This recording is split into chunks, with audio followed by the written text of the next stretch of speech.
Hello नमस्कार guys, कैसे हैं आप लोग। आज के सेशन में मैं चर्चा करने जा रहा हूँ एनसीईआरटी क्लास 8th युगपत समीकरण, जो कि अभ्यास 7 का ए में दिया गया है। ठीक है बच्चों, इसमें अभ्यास 7 का ए है। बच्चों, इसमें हमें सवाल नंबर 1 जो कह रहा है वो क्या कह रहा है। कह रहा है एक्स के मान को वाई के पदों में लिखिए। एक्स के मान को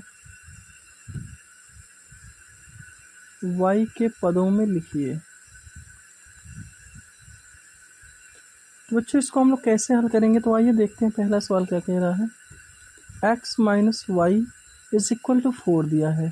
ठीक है, तो यहाँ पे हम क्या करेंगे, एक्स को वाई के पदों में ले जाना है, तो यहाँ लिखेंगे एक्स बराबर 4 प्लस का वाई। तो बच्चों, ये हो जाएगा हमारा राइट आंसर। ठीक है, आइए क्वेश्चन नंबर 2 को देखते हैं। क्वेश्चन नंबर 2 में क्या लिखा है, 2x plus 4y 2x plus 4y is equal to 6।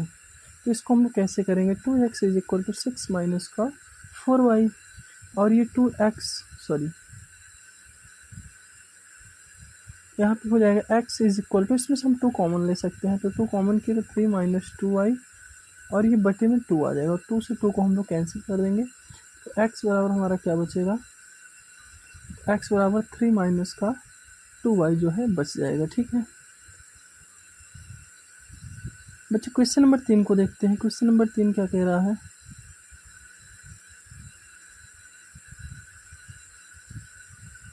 बच्चे, क्वेश्चन नंबर 3 में लिखा है 1/3x is equal to 2 minus का y। यहाँ पे x क्या हो जाएगा, 2 माइनस का y, और ये इधर भाग में है, इधर आएगा तो गुणा हो जाएगा। तो आंसर क्या आएगा, 6 माइनस का 3y। तो ये हमारा तीनों क्वेश्चन जो है हल हो गए।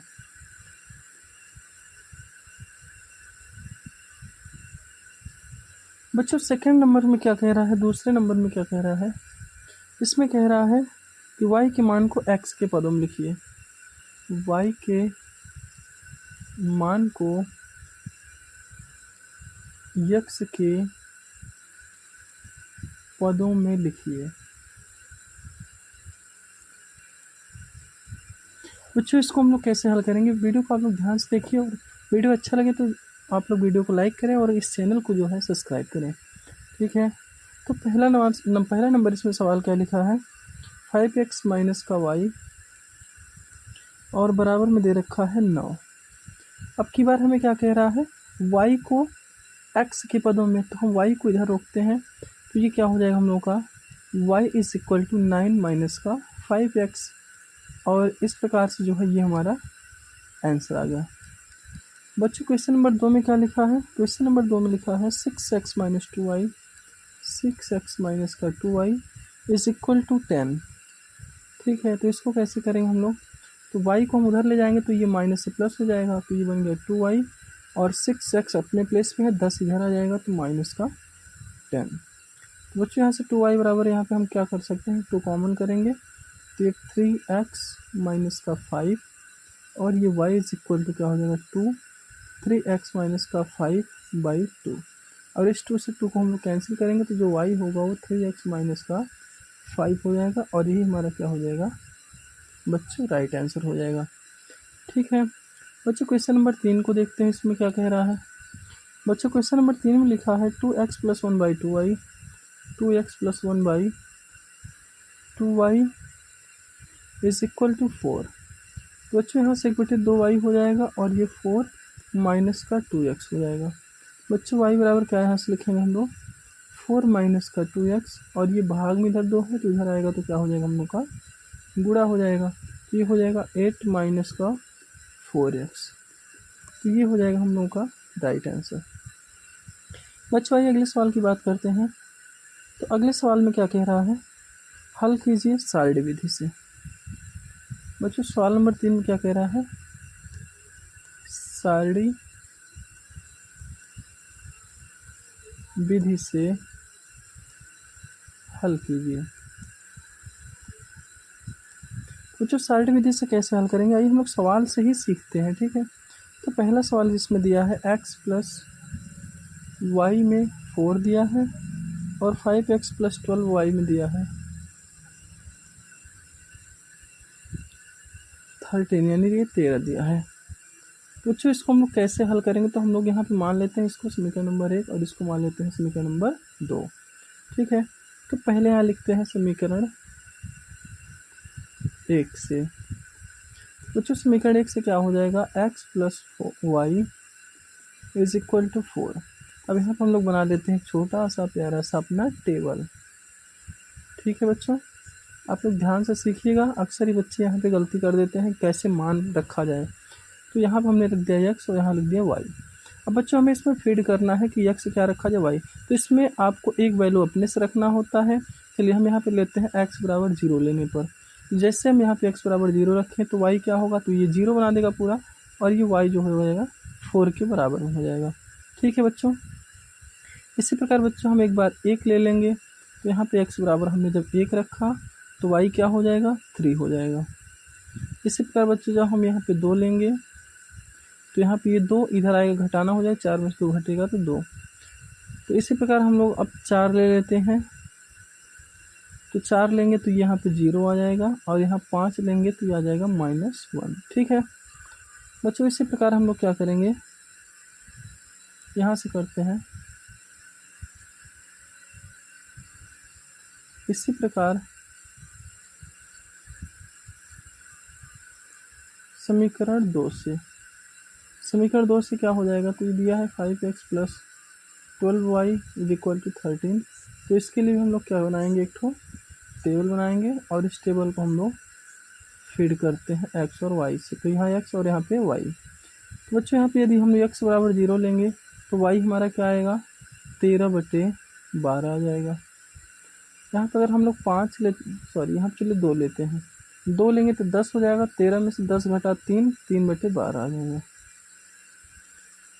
बच्चों यहाँ पर हम 4 अगर लेते हैं तो 20 में से 13 7, तो ये 7 माइनस का 7/12 आ जाएगा। इसी प्रकार जब 5 लेंगे तो क्या हो जाएगा, जब 5 लेंगे इधर 25 हुआ, और ये 25 उधर जाकर घटेगा, तो 25 में से 13 घटेगा तो कितना आ जाएगा हम लोगों का, -12/12। तो काटेंगे तो यहाँ पे आ जाएगा -1। ठीक है बच्चों, इसको हम लोग छोड़ देते हैं। तो यहाँ पे हमने मान रख दिया। अब बच्चों हमें करना क्या है, मान रखने के बाद, हमें दोनों टेबल को ध्यान से देखना है, और ऐसा देखना है कि इसमें कोई ऐसी वैल्यू है जो दोनों में रिपीट हुई है। तो आप कहेंगे जी गुरुजी आया है, यहाँ पे क्या आया है, तो यहाँ पे जो है दोनों समीकरणों में लिखते हैं, दोनों समीकरणों में 5 - 1 उभयनिष्ठ आया है। क्या आया है, तो आप कहेंगे उभयनिष्ठ है। तो यानी कि x बराबर आ जाएगा 5, और जो y होगा वो क्या हो जाएगा, -1। आशा करता हूँ आप लोगों को ये सवाल जो है समझ में आया होगा।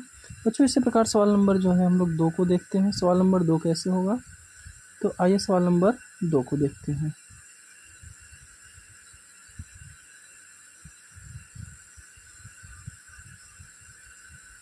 तो बच्चों ये जो है हमारा तीसरे का क्वेश्चन नंबर 3 का दूसरा सवाल है। ठीक है, तो इसको हम लोग कैसे हल करेंगे, तो यहाँ पे दिया है 5x = y और दिया है 2x + y = 7।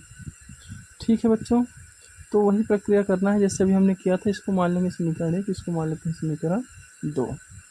अब यहाँ पे लिखते हैं समीकरण 1 से। बच्चों समीकरण 1 से क्या हो जाएगा, 5x = y। अब टेबल यहाँ पे एक तो बनाएंगे हम लोग, टेबल में यहाँ x लिखना है, यहाँ पे y लिखना है। अब क्या करना है हम लोगों को, यहाँ पे हम x का मान अपने से लेंगे, x बराबर, अगर हम 0 लेते हैं तो y का मान भी क्या आ जाता है, 0। इसी प्रकार यदि हम लोग x बराबर 1 लेते हैं तो y बराबर आ जाएगा 5। अगर ये 2 लेते हैं तो ये हो जाएगा हम लोगों का 10। इसी प्रकार अगर इसको 3 लेते हैं तो ये आ जाएगा 15। ठीक है बच्चों, अगर मान लीजिए हम लोग x बराबर -1 लेते हैं तो ये -5 आ जाएगा। आइए समीकरण नंबर 2 देखते हैं। समीकरण 2 से, तो बच्चों समीकरण 2 से क्या हो जाएगा, तो बच्चों समीकरण जो 2 है इससे हम लोग बनाएंगे 2x plus Y is equal to 7। इसके लिए भी एक टेबल हम लोग बना लेते हैं। यहाँ पे x और यहाँ पे y। अब इसमें क्या होगा, अगर x बराबर हम लोग 0 लेते हैं तो y बराबर 7 हो जाता है। अगर x बराबर हम लोग कितना ले लें, यहाँ पे x बराबर यदि हम लोग लेते हैं 1 तो ये y क्या आ जाता है, 5 आ जाता है। ठीक है, इसी प्रकार बच्चों अगर 2 लेते हैं तो ये 4 में 7 घटेगा 3 आ जाएगा, और इसको 3 लेते हैं तो ये 6 में 7 का 1 आ जाता है, अगर इसको 4 लेते हैं तो ये आ जाता है -1। ठीक है, वही सेम प्रक्रिया करना है, दोनों टेबल को हमें ध्यान से समझना है। यहाँ देखेंगे कि दोनों टेबल में जो है, दोनों टेबल में क्या आया है, 1 5 1 5 जो है इसमें भी आया है और इसमें भी आया है। तो यहाँ पे हम लिखेंगे क्या, यहाँ पे हम लोग लिखेंगे दोनों सारणी में, दोनों सारणी में 1 और 5 उभयनिष्ठ आया है, उभयनिष्ठ है। अतः क्या लिख सकते हैं हम लोग बच्चों, यहाँ से हम लिख सकते हैं x बराबर 1 होगा और y बराबर क्या होगा, 5 होगा। उम्मीद करता हूँ कि ये भी सवाल आप लोगों को समझ में आया होगा। आइए इसी क्रम में हम लोग आगे बात करते हैं सवाल नंबर 4 की। ठीक है बच्चों, तो यहाँ पे हम लोग बात करते हैं क्वेश्चन नंबर 4 के पहला सवाल। तो बच्चों इसमें हमें कह रहा है कि समीकरणों को हल करना है प्रतिस्थापन विधि से। किस विधि से, तो आप कहेंगे सर प्रतिस्थापन विधि।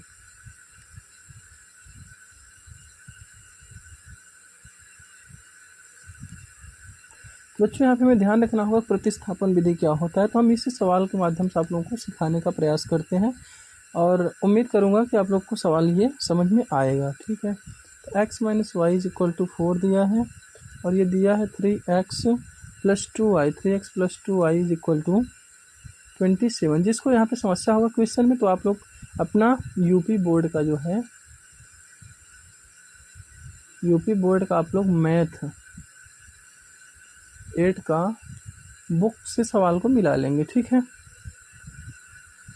तो आइए आगे हम लोग बात करते हैं, अपने सवाल पे आते हैं, वापस से अपने क्वेश्चन पे आते हैं। तो यहाँ पे पहला समीकरण इसको हम मानेंगे 1 नंबर और इसको मान लेते हैं 2 नंबर।